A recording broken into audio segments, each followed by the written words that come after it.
Halo, perkenalkan nama saya Jarmanto Kurnia Pasakin dengan NIM 2009116070 dari Sistem Informasi kelas B Fakultas Teknik Universitas Megawarman. Nah, kali ini saya akan membahas mengenai service design. Pengertian dari service design sendiri ini adalah kegiatan perancangan dan penataan orang, infrastruktur, komunikasi dan komponen material suatu layanan untuk meningkatkan kualitasnya dan interaksi antara penyedia layanan dan penggunanya.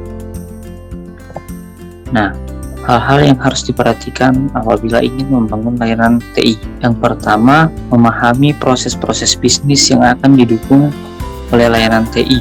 Nah, sehingga layanan TI benar-benar memenuhi apa yang dibutuhkan oleh bisnis. Yang kedua, merumuskan fungsional layanan TI. Nah, yang kedua ini perancangan harus merumuskan fungsional layanan TI yang benar-benar menjawab kebutuhan proses bisnis, memenuhi tujuan strategis organisasi dan tata kelola organisasi. Nah, yang ketiga, mengidentifikasi dan memahami service level requirement atau SLR yang dibutuhkan oleh bisnis. Nah, perancangan harus mengidentifikasi dan memahami service level requirement atau SLR yang dibutuhkan oleh bisnis dan selanjutnya merumuskan dan mendapatkan service level agreement atau SLA dan perjanjian tim pendukung internal operational level agreement atau OLA dan supplier atau underpinning contract atau UC. Nah, yang keempat, mengidentifikasi dan menentukan semua komponen-komponen sumber daya yang dibutuhkan oleh layanan. Nah, perancangan selanjutnya harus mengidentifikasi dan menentukan semua komponen-komponen sumber daya yang dibutuhkan oleh layanan. Nah, seperti infrastruktur teknis, lingkungan teknis pendukung sistem, dan aplikasi pendukung data yang dibutuhkan oleh layanan TI. Nah, yang kelima ada mengetahui layanan-layanan lain yang mendukung rancangan layanan baru tersebut ya menggunakan CMS.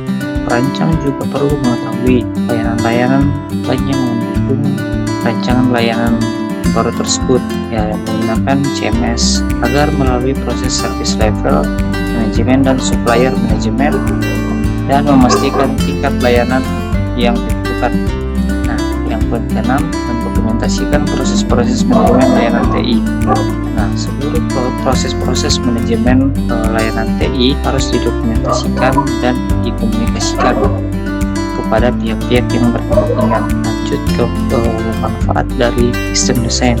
Manfaatnya sendiri itu seperti safeguard bagi sebuah layanan TI, yakni memastikan janji penyedia layanan kepada pengguna benar-benar dapat diwujudkan. Nah, seperti sangat menyesuaikan kebutuhan pengguna.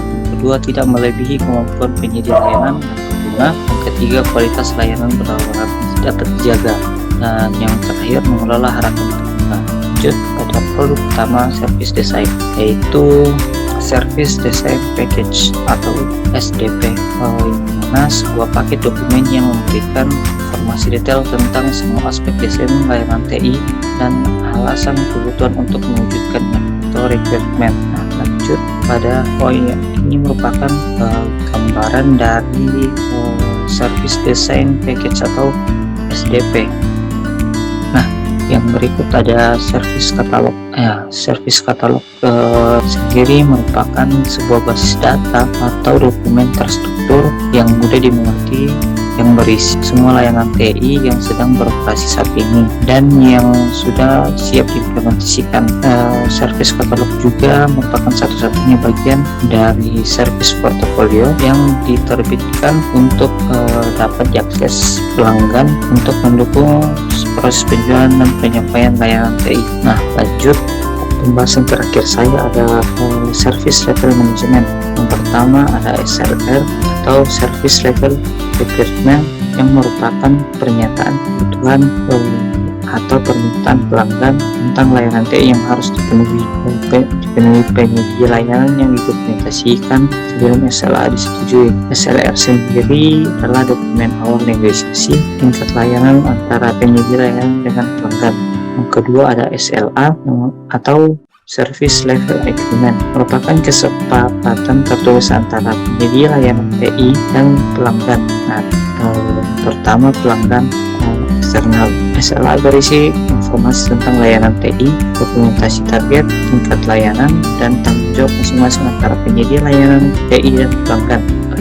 Ketiga ada OLA atau Operational Level Agreement, merupakan kesepakatan antara penyedia layanan TI dan bagian lain dari organisasi yang sama yang membantu penyedia layanan TI, misalnya kontrak kesepakatan kinerja antara Departemen Internal Telkom berupa service desk, divisi jaringan, divisi aplikasi, divisi hardware. Nah, untuk komitmen mendukung pemulihan setiap server down dalam waktu kurang dari 1x24 jam. Yang terakhir adalah underpinning kontrak PRIUC, merupakan kontrak tertulis antara penyedia layanan TI dan pihak ketiga pemasok atau supplier. Pemasok sendiri merupakan pihak ketiga yang menyediakan barang atau jasa yang mendukung penyedia layanan TI kepada pelanggan. Nah, demikian presentasi saya mengenai materi tentang service design. Kurang lebihnya mohon dimaafkan. Sekian dan terima kasih.